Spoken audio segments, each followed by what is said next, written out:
अस्सलामुअलैकुम dear viewers.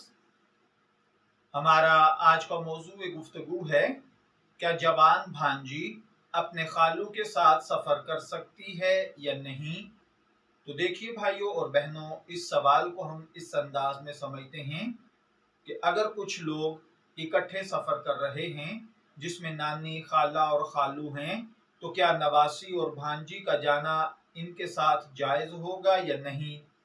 देखिए भाइयों और बहनों, इसमें अगर इकट्ठे सफ़र करने से मुराद वाज़ेह नहीं हो रही है, लेकिन उसूली तौर पर यह बात याद रखिए कि औरत के लिए अपने शोहर या महरम रिश्तेदार के बगैर शरई सफ़र करना जायज़ नहीं है।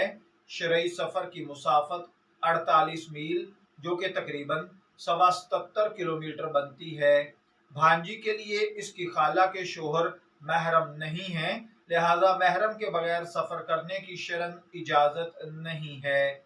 बुखारी शरीफ में हज़रत अब्दुल्ला बिन अब्बास रज़ी अल्लाह तआला अन्हु की रिवायत है कि रसूलुल्लाह सल्लल्लाहु अलैहि वसल्लम का इरशाद है कि औरत अपने महरम रिश्तेदार के बगैर सफ़र न करे।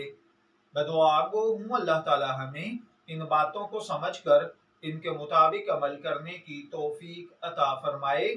शब्बीर अहमद को इजाज़त दीजिए, फिर हाजिर होंगे किसी नई मालूमाती वीडियो के साथ। तब तक के लिए अल्लाह हाफिज़।